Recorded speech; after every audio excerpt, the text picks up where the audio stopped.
দেখুন, বছর দোল পূর্ণিমায় দোল কি খেলা যাবে? কারণ চন্দ্রগ্রহণ পড়েছে, অনেকের অনেক কোশ্চেন্স, পুজো কখন করা যাবে, তো সব অ্যান্সার দিয়ে দিচ্ছি। প্রথমত হ্যাঁ, দোল খেলা যাবে, দোল খেলাতে কোনো অসুবিধা নেই। গ্রহণ শুরু হচ্ছে 3:20 দুপুরবেলায়, তো 3 মার্চ 3:20 আগে দোল খেলা শেষ করবেন, 3:20 পরে আর নয়।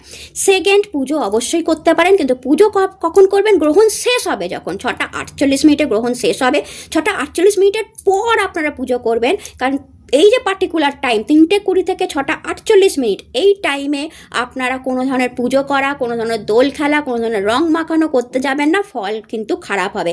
এই সময় খাবার দাবার খাওয়াও ঠিক হয় না, আর এই সময় পুজো করাও ঠিক হয় না। এই সময় কি করবেন? নমঃ শিবায় মন্ত্রটা আপনারা বারবার জপ করবেন। পুজো যখন গ্রহণ শেষ হয়ে যাবে তখন আপনারা গঙ্গার জল পুরো বাড়িতে ছিটিয়ে নেবেন, নিজের উপর ছিটিয়ে নেবেন, অ্যান্ড আফটার দ্যাট আবির ভগবানের পায়ে দিয়ে পুজোটা অবশ্যই করবেন।